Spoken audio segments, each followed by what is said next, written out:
All right, ladies and gentlemen, I am here with Manu Intiraymi. Now, Manu, you were an actor on Star Trek Voyager. Can you tell the people at home a little bit about your character and your work on the series? Yeah, I played a character called Icheb. First, he was called Second. He was like a drone child that was like, I don't know, maybe 18 or 19, and he was abducted by the Borg. And then Voyager came and rescued him in the first episode and kind of de-Borgified him, if that's a word, de-Borgified. Then Seven of Nine kind of became my mother figure and taught me what the captain had taught her to try to become an individual, etc. And I was on the season 6 through the end of season 7. What was it like working on such an influential series? Did you make any lasting friendships? Yeah, everybody in that cast. We all still get along. We all still see each other quite a bit. You know, we're not like bosom buddies. We don't hang out and fucking drink every weekend or anything. But can I say fuck? You can say fuck what you like. That's fantastic. That's cool, dude. Don't worry about it. But yeah, I love all those guys. What was cool about that show is like I do a lot of work at like guest stars on different programs, and you'll find a lot in the television world. It's really funny because I worked with Clint Eastwood and Leo DiCaprio recently, and I've worked with some big movie stars. And when you work with those people, they tend to be humble and cool and like honorable and real people. And usually when you go to work on a TV series for just an episode, the stars treat you like shit for the most part. Yeah, usually you can count on TV stars to be pricks, like at least 70-30. But Voyager was completely the opposite. I didn't know I was going to do 11 episodes or whatever, and so that first episode when I came on, everybody introduced themselves to me with their first name. They were ready to go to, get creative and have my input on the scene, and I felt like I was part of the team right away, Are you a big science fiction fantasy fan? I would say I'm a big science fiction fan. I don't know about fantasy. I watched The Hobbit and I fucking fell asleep. I thought that was the boringest fucking film. And how exactly do you make 3 films out of The Hobbit? You got Bilbo leaves Bag End, dwarf, the trolls nab him, meets Gollum, gets through the spiders, dragon, that's it. How the fuck do you do 3 films out of that? You know what I mean? I felt cheated. I felt like Hollywood was cheating me out of my money, and I was so bored. So bored. I liked the first 3, though. All right. Okay. But The Hobbit was shit. It was just shit. All right. Well, it's St. David's Day today. How you finding Wales? How many times have you been there before? I've never been to Wales. This is our first time. Okay. Well, how do you find the scenery? Because we were driving down there, and obviously it's an absolutely beautiful country. It's definitely gorgeous. I was told before I came that it was, the middle of nowhere. Yeah, no, that's correct. Yeah, and they're right about that. But I was looking forward to that. I was like, I like getting out in the middle of the boonies and out digging the hills, and you kind of get a feel for the history of England and Europe in general has so much more of you can kind of feel the history just in the air, that people have been walking around here for a while. It's cool to I was picturing like Saxons and shit climbing the hills and the Scottish fighting the English, and I guess that didn't quite happen in Wales, but anyway, that's what I was picturing. Well, the rugby's not on this weekend. You've come down on the wrong weekend. Yeah, right. So what are you up to nowadays? You do a lot of writing? Actually, I've written a couple films, neither of which has gotten made, but I plan to make a film out of one of my screenplays one of these days.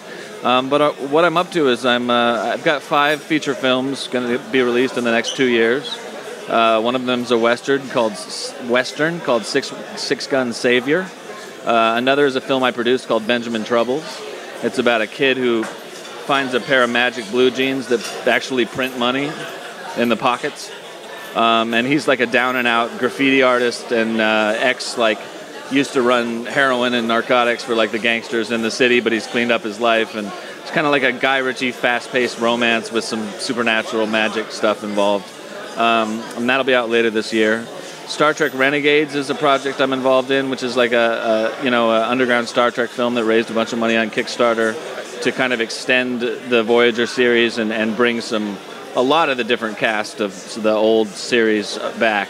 Walter Koenig and Tim Russ and me and Eddie Furlong is in it. Corin Nemec from Stargate. What else is going on? And I'm producing a movie called Dark River, a thriller.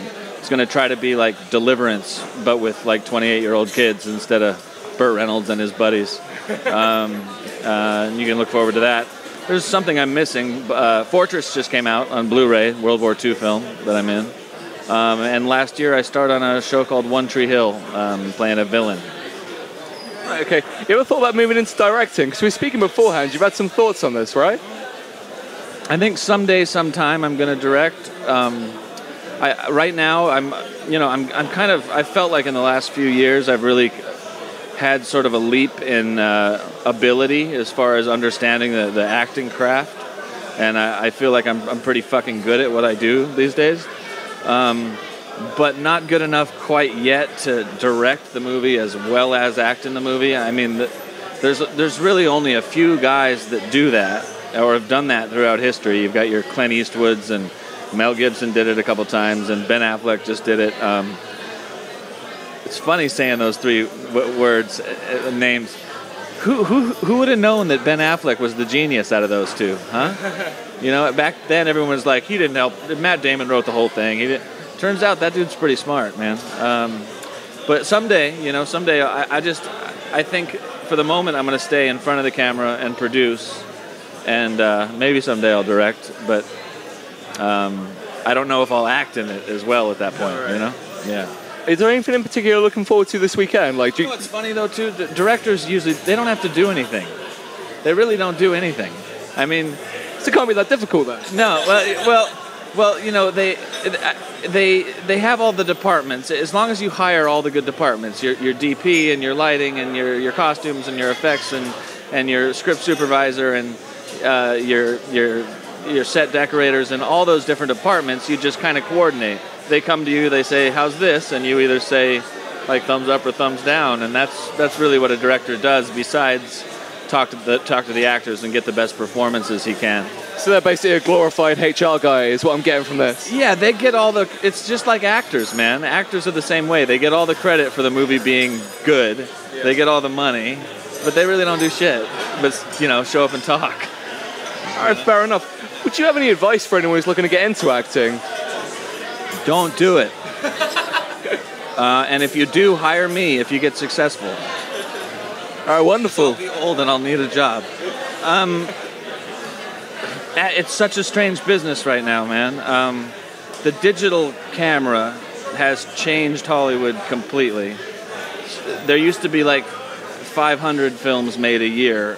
Now there's close to, I've heard anywhere in the neighborhood of 5,000 to 50,000.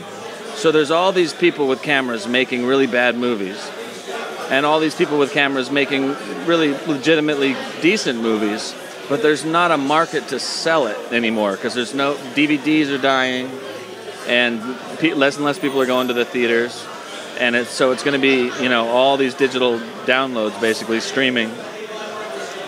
And Netflix and Amazon basically has a monopoly on that. So you can spend $500,000 to produce a film and only sell it. Not, you know, I know 6 people that made films this year personally, and only one of them has made, even though they've been released, sold on DVD, etc., only one of them has made a profit. So, and actors are getting paid less and less. Everybody, you know, there's so much work out there and so little money to do it. I would say, like, you know, you better know you want that, and that's all you want to do with your life. And if you know that, go for it. Otherwise, you know, figure something else out. So where do you think the future of like independent film lies then? It's gone. It's already gone. You think? Yeah, it's dead. What they call independent film now is all the studios have independent units. Paramount, Screen Gems, you know, Columbia's got, I think it's Columbia that's got Screen Gems. Paramount has, and Fox. Anyway, I'm slurring it all up, but all the major studios have their independent studio. So they call these $15 to $20 million movies they're making independent film, and those tend to win the awards and get the attention. But people that are just really raising money to make a film on their own and then try to sell it are just barely paying their bills or going bankrupt about 90% of the time. And of course that's what I'm doing. I don't know why, but I mean it's a tough road out there right now, and it's going to take some really weird change to bring independent film back. I mean, I know like 10 years ago when Jim Jarmusch and Robert Rodriguez and those guys started the whole independent film craze, people were going to the theater and excited about seeing indies. But now, because like I told you, there's so many films, that there's so much crap that's been produced that people got sick of going to see indies. So there's just not much of a. I hope it comes back, you know, because it's what I do. But at the moment, I don't see much of a future for it. I mean, it'll keep getting done because of the digital camera, because you can. But whether there's money in it in the future, I don't know. Fair enough. Well, is there anything you're looking forward to this weekend? You're going to go to the dance-a-thon later? I noticed you're repping the blue hair. The what's a what? What's happening? You've got a nice blue hair thing going on there. Thanks, man. But where am I going? You reckon you'll be going to the dance-a-thon? Dance-a-thon? There's a dance-a-thon in like an hour. To see you down there busting a move? What? Fuck no.